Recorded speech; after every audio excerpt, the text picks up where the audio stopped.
حدیث ایک بڑا غیر معمولی ذریعہ علم ہے، لیکن یہ ذریعہ علم اصل میں قرآن اور سنت کی شرح ہے، وضاحت ہے یا فرع ہے۔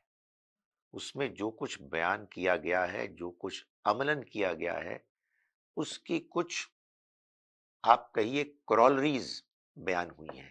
اس میں جو کچھ موجود ہے اسی کی آگے ایکسٹینشن ہے، اور ایک عالم دین کو بھی اور ایک سمجھدار مسلمان کو بھی حدیث اور قرآن و سنت کا رشتہ، تعلق اسٹیبلش کرنے کی کوشش کرتے رہنا چاہیے۔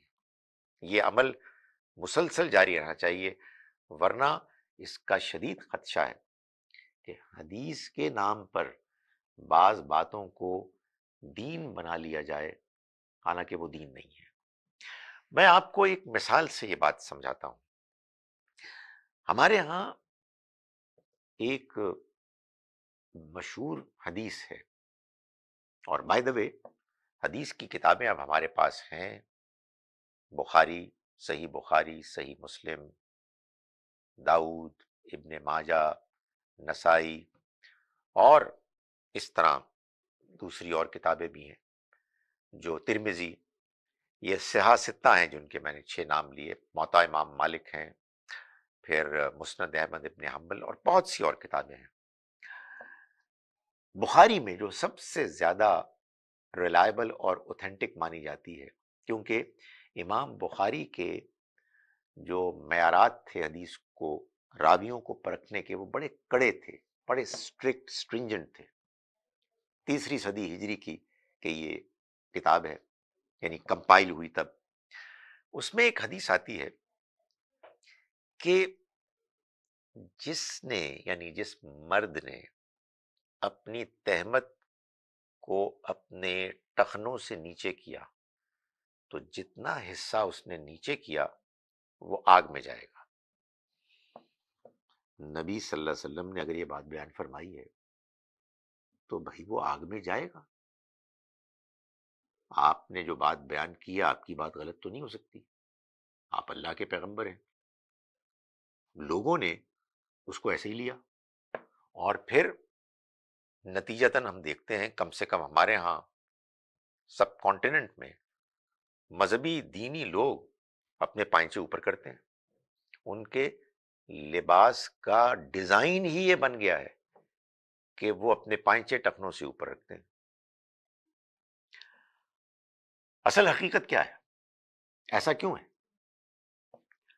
بخاری یعنی جو حدیث کی کتاب ہے، اسی چیپٹر میں جہاں یہ حدیث آئی ہے، اس سے ذرا آگے ایک دوسری حدیث ہے جس میں الفاظ یہ ہیں کہ جس نے اپنے پائنچے اپنے ٹخنے سے نیچے تکبر، ایروگنس کے ساتھ کیے تو وہ حصہ آگ میں جائے گا۔ اب بتائیے مجھے، بات کچھ سے کچھ ہو گئی۔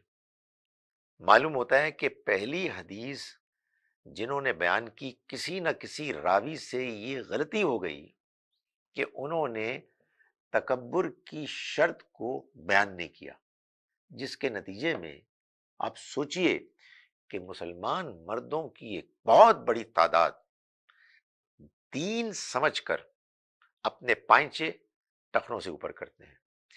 اسی حدیث کی کتاب میں، بخاری کی اسی چیپٹر میں، ایک اور حدیث ہے جس میں بتایا گیا کہ ابو بکر رضی اللہ عنہ نے نبی صلی اللہ علیہ وسلم کو یہ بتایا کہ ان کی تو تہمت اوپر ہوتی نہیں ہے، وہ سرک جاتی ہے، تو میں کیا کروں؟ آپ نے فرمایا آپ تمہارے لیے ہے ہی نہیں، یہ تو تکبر کی وجہ سے ہے۔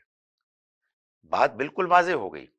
اس حدیث کو اگر آپ قرآن کی روشنی میں دیکھیں، یہ حدیث بالکل صحیح ہے، لیکن اس کو کسی اور انداز میں سمجھا گیا۔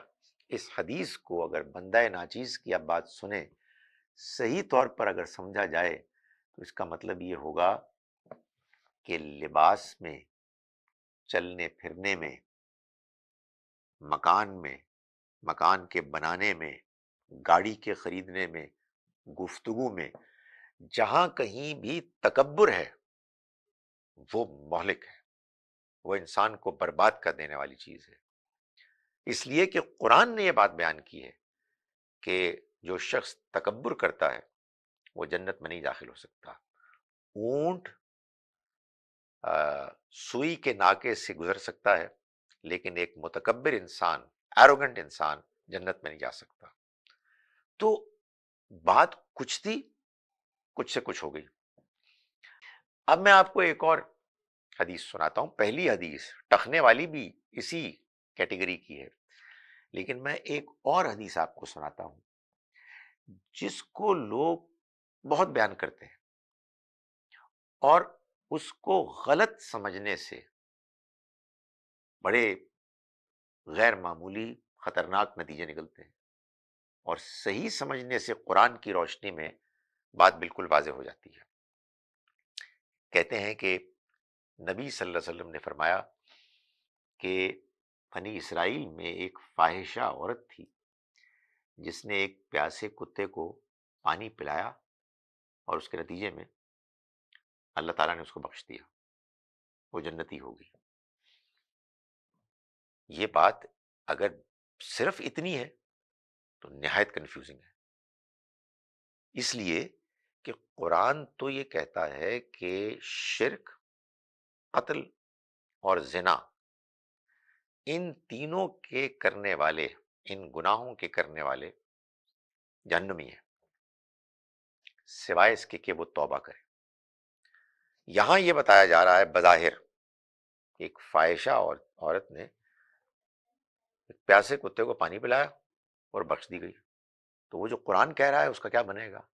اس عورت کا تو کاروبار یہی ہے۔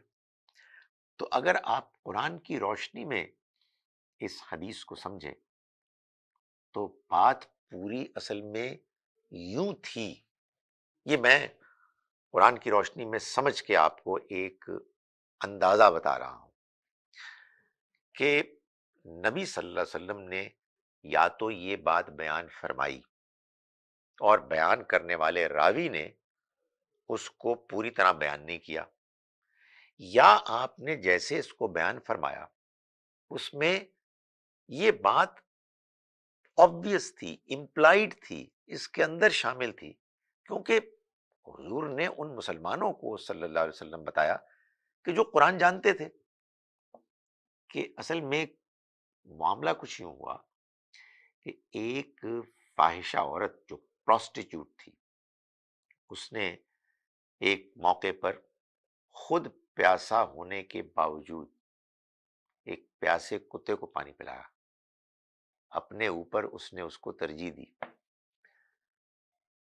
اور اس کے بعد یہ بیان نہیں ہوا لیکن یہ آبویس ہے، اس کے بعد اللہ تعالیٰ نے اس نیکی کے عمل کے نتیجے میں اس عورت کو سچی توبہ کرنے کی توفیق دی۔ اس نے اللہ سے معافی مانگی، اللہ نے اس کو معاف کیا، اور یوں ایک پیاسے کتے کو پانی پلانے کے نتیجے میں وہ بخشی گئی، وہ جنتی ہو گئی۔ یہ جو درمیان کا ایک لنک ہے یہ بیان نہیں کیا گیا۔